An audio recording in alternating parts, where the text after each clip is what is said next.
May kaibigan ka ba na pagkatapos ninyong magkita, parang bigla kang nawawalan ng energy? Hindi naman kayo nag-away, wala namang malaking nangyari, pero pag uwi mo, parang ang bigat ng pakiramdam mo. Minsan, naiisip mo pa, ako ba may problema? Ang totoo, hindi lahat ng toxic na kaibigan ay obvious. Hindi sila laging sumisigaw, nananakit o nangaaway. Minsan, mabait pa nga sila. Minsan, matagal mo na silang kaibigan. Pero unti-unti nilang sinisira ang confidence mo, inuubos ang emotional energy mo, at pinaparamdam sa'yo na parang ikaw pa ang mali. Sa video na ito, pag-uusapan natin ang 10 uri ng kaibigan na hindi mo napapansing toxic. At habang pinapanood mo ito, baka may isa o higit pa na pamilyar sa'yo. Number 10. Ang laging gusto siya ang bida.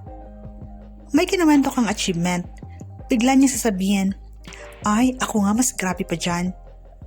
Kapag may problema ka, somehow napupunta ulit ang usapan sa kanya. Hindi na sinasadya minsan, pero kapag palaging ganito, hindi na balanse ang friendship.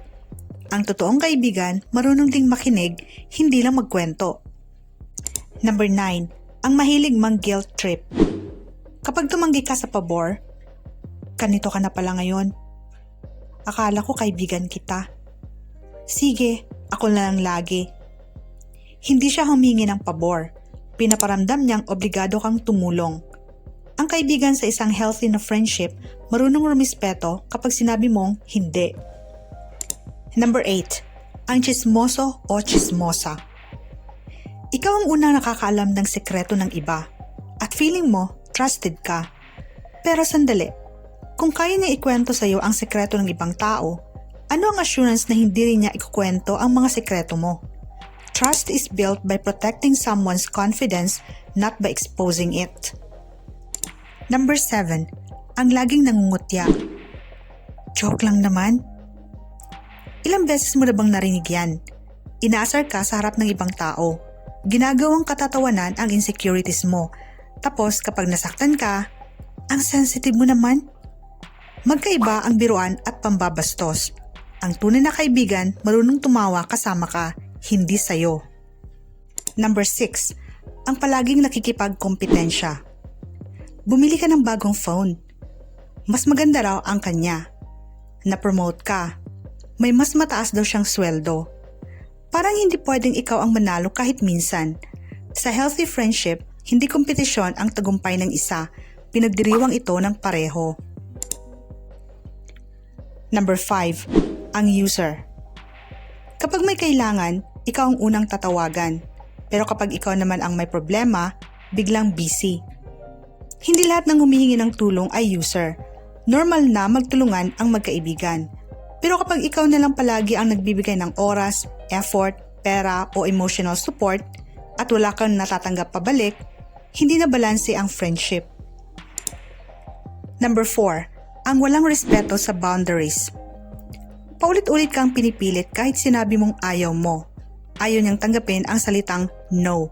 Minsan, gusto niyang alam ang lahat ng ginagawa mo. Minsan naman, gusto niyang available ka palagi. Pero tandaan mo, ang boundaries ay hindi pader. Ito ang nagsasabi kung paano mo gustong tratuhin ka ng ibang tao. At ang tunay na kaibigan, nirerespeto iyon. Number 3. Ang laging biktima. Lahat ng kwento, siya ang inaapi. Lahat ng problema, kasalanan ng ibang tao. Kapag kinumpronta mo siya ng maayos, ikaw pa ang lalabas na masama. Hindi ibig sabihin nito na bawal maglabas ng sama ng loob. Pero kung hindi na siya marunong umako ng responsibilidad, nakakapagod na relationship na iyon. Number 2. Ang sumisira sa tiwala. May sinabi kang sekreto. Biglang alam na ng iba. May pinangako siya. Hindi niya tinupad. Unti-unti, nawawala ang tiwala. At tandaan, ang tiwala ay hindi nabubuo sa isang araw. Pero pwede itong masira sa isang maling desisyon, lalo na kung paulit-ulit itong nangyayari. Number 1. Ang kaibigang pinaparamdam na hindi ka sapat. Ito ang pinakamahirap mapansin. Hindi ka niya direktang iniinsulto, pero lagi kang kino-compare. Lagi kang pinaparamdam na kulang ka. Lagi kang nagde-doubt sa sarili mo pagkatapos ninyong mag-usap. at napapansin mong mas mababa na ang tingin mo sa sarili kaysa dati. Kapag ang isang friendship ay paulit-ulit na sumisira sa self-respect mo, hindi na iyon healthy. Pero gusto kong iwan sa'yo ang isang magandang paalala. Hindi ibig sabihin na kapag nagawa ng kaibigan mo ang isa sa mga nabanggit, toxic na agad siya. Lahat tayo nagkakamali. Lahat tayo may pagkakataong maging insensitive, makalimot o makagawa ng desisyong pinagsisisihan. Ang pinagkaiba ng healthy at unhealthy friendship ay kung paulit-ulit bang nangyayari ang mga ito at kung handa ba siyang makinig, humingi ng tawad at magbago kapag sinabi mong nasasaktan ka. At higit sa lahat, hindi ang dami ng kaibigan ang sukatan ng magandang buhay. Mas mahalaga ang ilang taong nirerespeto ka, mapagkakatiwalaan at nandyan hindi lang kapag maganda ang takbo ng buhay mo kundi pati kapag nahihirapan ka. Kaya kung may kaibigan kang ganito, pahalagahan mo siya. Pero kung may isang tao na paulit-ulit na inuubos ang kapayapaan, tiwala at respeto mo sa sarili, baka panahon na para tanungin mo ang sarili mo. Kaibigan mo ba talaga siya? O nasanay ka lang na nandyan siya? Kung may natutunan ka sa video na ito, don't forget to like, subscribe at i-share ito sa isang kaibigan na sa tingin mo ay makakatulong ang mensaheng ito. Maraming salamat sa panonood at magkita-kita tayo sa susunod na video.